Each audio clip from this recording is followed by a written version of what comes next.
Ayun guys, so dahil maulan-ulan dito sa taas, nakahinga ko ng plastic kay nanay. So siyempre nakaputi ko na sa ilalim ng motor ko. Ngayon gagawa tayo ng damit panangga sa ulan.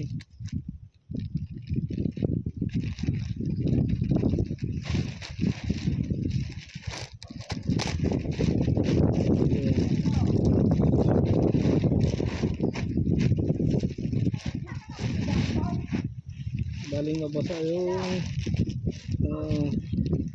ating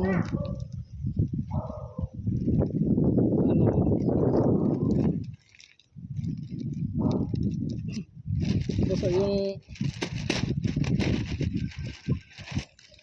lang yung katawan, basa yung mga damit pambaba.